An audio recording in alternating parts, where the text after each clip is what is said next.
성경 말씀 함께 보겠습니다. 오늘 우리가 함께 생각할 말씀은 요한복음 14장 20절에서 26절까지입니다. 요한복음 14장 20절에서 26절까지입니다. 함께 읽겠습니다. 먼저 20절입니다. 그날에는 내가 아버지 안에 너희가 내 안에 내가 너희 안에 있는 것을 너희가 알리라. 나의 계명을 지키는 자라야 나를 사랑하는 자니 나를 사랑하는 자는 내 아버지께 사랑을 받을 것이요 나도 그를 사랑하여 그에게 나를 나타내리라. 가롯 아닌 유다가 이르되 주여 어찌하여 자기를 우리에게는 나타내시고 세상에는 아니하려 하시나이까. 예수께서 대답하여 이르시되 사람이 나를 사랑하면 내 말을 지키리니 내 아버지께서 그를 사랑하실 것이요 우리가 그에게 가서 거처를 그와 함께 하리라. 나를 사랑하지 아니하는 자는 내 말을 지키지 아니하나니 너희가 듣는 말은 내 말이 아니요 나를 보내신 아버지의 말씀이니라. 내가 아직 너희와 함께 있어서 이 말을 너희에게 하였거니와 보혜사 곧 아버지께서 내 이름으로 보내실 성령 그가 너희에게 모든 것을 가르치시고 내가 너희에게 말한 모든 것을 생각나게 하리라. 아멘. 우리가 우리 아이들을 가르칠 때 착한 사람이 되라 라고 가르칩니다. 저도 제가 어렸을 때 학교에서나 교회에서 똑같은 말을 들었습니다. 착한 사람이 되라. 뉴질랜드에서 와보니까 뉴질랜드도 크게 다르지는 않는 것 같습니다. 학교에서 굿보이, 굿걸이 되기를 가르칩니다. 그런데 우리가 살아가면서 어릴 적 들었던 그 착하게 사는 착한 사람이라는 그 말이 살아가면서 착하게 살 수 없음을 조금씩 느끼게 됩니다. 착하게만 살아서 세상을 살 수 없다라는 것을 느끼게 되죠. 그래서 우리는 고민합니다. 어떻게 살아야 될까? 이런 고민 속에 우리는 또 다른 질문을 해보아야 합니다. 그것은 우리가 어떻게 좋은 그리스도인으로 살아야 할 것인가입니다. 세상에서만 착하게 아니요, 그리스도인으로도 좋게 살아야 되지요. 그런데 착하게 살면 어떤 문제가 생기냐 하면 우리에게 말해 주시는 선생님이나 또는 다른 분들에 의해서 노, 아니요라는 말하기가 참 힘듭니다. 왜냐하면 아니요 하는 순간 착하지 않기 때문입니다. 착하려면 우리에게 말하는 그 권위 있는 그분의 말을 듣고 예하고 순종할 때 우리는 착한 사람이다라는 말을 듣기 때문이죠. 특히 교회에서는 부모님이 직분자이면 우리 아이들은 더더욱 아니요 라는 말을 힘들어하게 됩니다. 이렇게 착한 사람은 예하는 사람이고 예하다 보니까 비판하거나 질문할 수 없게 됩니다. 질문하면 순종하지 않는 것이 되기 때문입니다. 이런 문제들이 쌓여서 나인홀더 니버라는 리버가 아니고 그 나인홀더 니버라는 그 사람이 재미있는 책을 하나 썼습니다. 책 제목은 도덕적 인간과 비도덕적 사회라는 말입니다. 도덕적 인간, 개인을 만나보니까 다 착한 사람들인데 왜 사회 전체는 착하지 않는가 하는 거죠. 도덕적 사람들, 그러나 비도덕적인 세상을 보게 되었던 거죠. 우리는 그리스도인으로 그러면 어떻게 해야 좋은 그리스도인일까? 라는 질문을 가지고 오늘 이 말씀을 통해서 한번 생각해 보려고 합니다. 성도 여러분, 어떤 그리스도인들이 좋은 착한 그리스도인일까요? 예배에 빠지지 않는 사람일까요? 성경을 열심히 읽는 사람일까요? 아니면 교회 봉사를 열심히 하는 사람일까요? 좋은 그리스도인, 이 굿 크리스찬이 되기 위해서는 어떻게 해야 될지를 한번 이 말씀을 통해서 보려고 합니다. 먼저 20절에서 20절, 11절 넘어가면 예수님은 이렇게 말합니다. 21절에서 나의 계명을 지키는 자라야 나를 사랑하는 자니 나를 사랑하는 자는 내 아버지께 사랑을 받을 것이요 나도 그를 사랑하여 그에게 나를 나타내리라. 오늘 본문 말씀의 배경은 이렇습니다. 예수님께서 잡히시기 전날, 마지막 날 제자들과 성만찬을 하시고 나서 그 다음에 말씀하신 파트죠. 그래서 이 말씀을 14장, 15장, 16장 쭉 하나로 연결해서 읽으면 예수님은 내가 너희에게 새 계명을 준다. 새 계명은 서로 사랑해라. 그리고 나서 오늘 21절 보면 그 계명을 지키는 사람이 나를 사랑하는 사람이다. 그러면 우리가 그 계명을 지키기 위해서 사랑해야 합니다.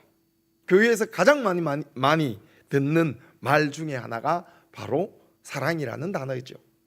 그런데 우리는 사랑의 여러 가지 모습 중에 부드럽고 좋은 모습만 기억하는 것 같습니다. 사랑은 어떻게 합니까? 보듬어주고 수용하고 용서하고 받아주죠. 그렇지 않습니까? 사랑하는데 화내는 사람이 있을까요? 사랑하는데 구박하는 사람 있을까요? 우리가 성경에 나타나는 하나님의 사랑을 예수 그리스도께서 나타내 보여주셨습니다 라고 성경은 우리에게 말해주고 그것이 복음입니다 라고 말합니다. 하나님의 사랑을 정확히 알려면 예수 그리스도를 들여다보면 됩니다. 예수 그리스도는 하나님의 사랑으로 인해서 이 땅에 오셨고 우리의 구원을 위해서 돌아가셨습니다. 그리고 부활하셔서 그 구원을 완성해 주셨습니다. 누구 때문에? 나의 죄 때문에. 이게 하나님의 사랑입니다. 그런데 여러분, 이상하지 않습니까? 하나님은 전능하신 하나님이십니다. 사람들이 하나님 앞에서 범죄해서 죄가 많아서 예수님을 보내셨다고 말했는데요, 그 전능하신 하나님이 어느 날 이렇게 말씀하시면 더 간단하지 않을까요? 지금 이 시간부터 너희들이 지은 죄를 없애버리겠다. 그리고 새롭게 시작하자. 이러면 간단하지 않겠습니까? 누가? 전능하신 하나님이 지금 이 순간 너의 죄는 없어졌다. 그런데 그렇게 하지 않으시고 예수님을 보내십니다. 예수님이 오셔서 죽으시기까지 합니다. 왜 그럴까요?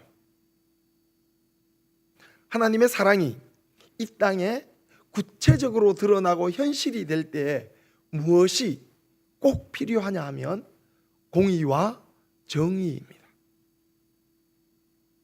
하나님은 정의롭고 공의로우시기 때문에 우리의 죄에 대해서 그냥 지금부터 없었던 걸로 하자 알아 끝내지 않으시고 그 죄값을 그의 아들을 통해서 치르게 하셨다라는 겁니다. 그분의 공의와 정의를 세우시고 그 사랑을 그것을 통해서 드러나게 해주셨다라는 거죠. 그래서 고린도전서 13장을 보면 우리가 사랑장이라는 걸 압니다. 우리가 많은 분들은 다 외우시기도 하죠. 사랑은 오래 참고 이렇게 시작을 하죠.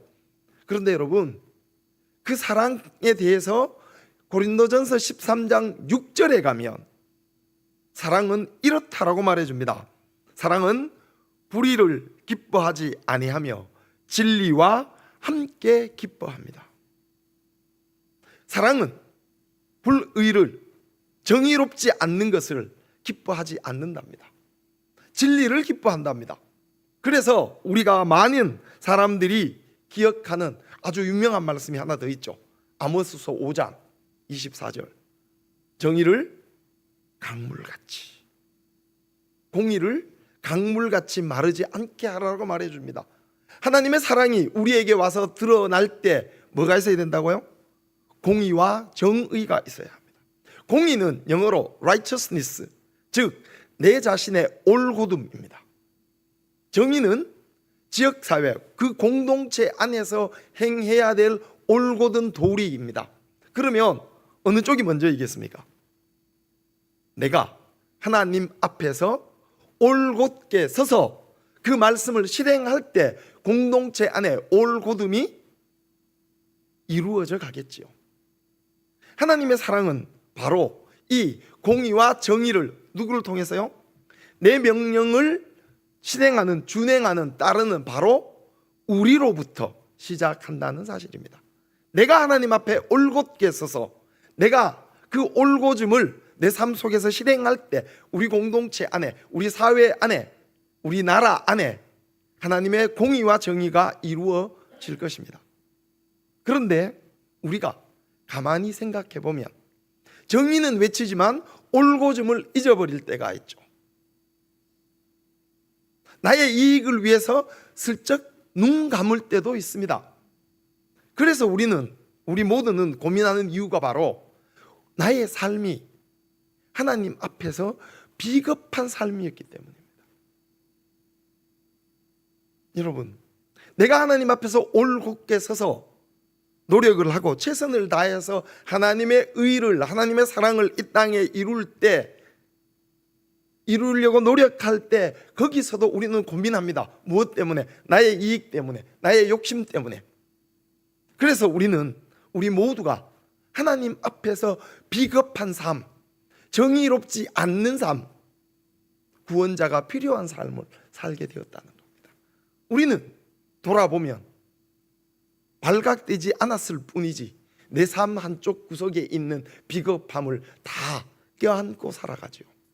우리가 그것을 드러낼 때 회개라는 말을 씁니다. 우리가 그것을 드러낼 때 하나님의 사랑과 은혜를 재확인하게 됩니다. 아닌 척하는 것이 아니라 하나님, 나는 이렇게 살았습니다. 용서해 주십시오. 하나님, 내가 하나님 앞에서 올곧음을 잊어버리고 공동체 안에서 이것이 바르다라고만 말했습니다.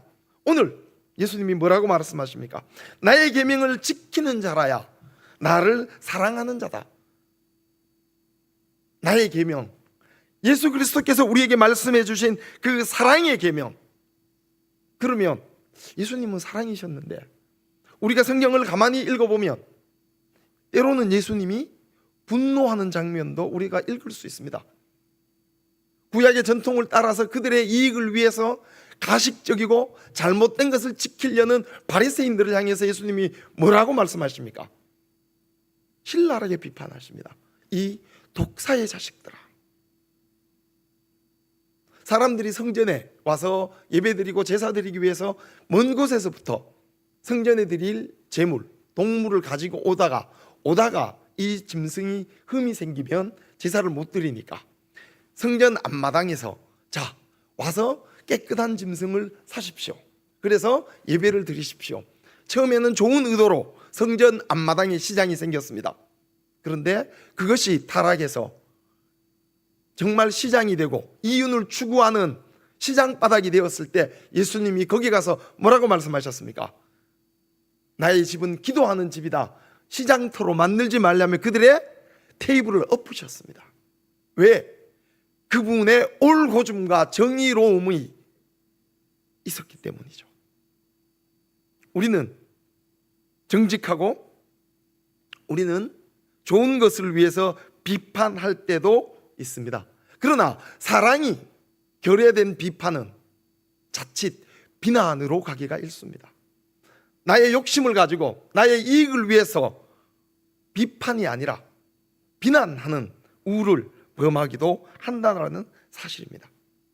우리가 하나님의 사랑을 회복하고 그 사랑이 내 마음 속에서 올곧음으로 드러나고 그래서 그 삶을 이 땅에서 공동체 안에서 살아간다면 이 공동체가 올곧아질 것입니다. 때로는 우리가 올곧음과 올곧은 삶을 위해서 노력할 때 쉽지 않지요. 이것저것 생각해 볼 것도 있고 이것이 걸릴 것도 있습니다. 때로는 용기가 필요할 때도 있죠.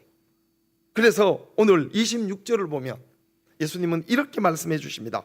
26절, 내가 아직 너희와 함께 있어서 이 말을 너희에게 하였거니와 보혜사 곧 아버지께서 내 이름으로 보내실 성령 그가 너희에게 모든 것을 가르치고 내가 너희에게 말한 모든 것을 생각나게 하리라. 그분의 말씀을 기억하고 그분의 말씀을 행하려고 할 때에 우리의 용기가 부족할 때 그분께서 도와주실 거라는 겁니다. 그분의 은혜로 그분의 능력으로 우리가 믿음의 용기를 가질 수 있게 하고 순종의 용기를 가질 수 있게 할 것이라는 거죠. 그러면 어떤 현상이 일어나겠습니까? 지역사회에 올곧지 못한 것을 봤을 때 말씀에 의거해서, 그분의 사랑에 의거해서 모두가 예할 때 아니요 할 줄 아는 용기가 있어야 할 것입니다. 때로는 모든 사람이 아니요 할 때 그리스도의 이름으로 예하는 용기도 필요할 것입니다.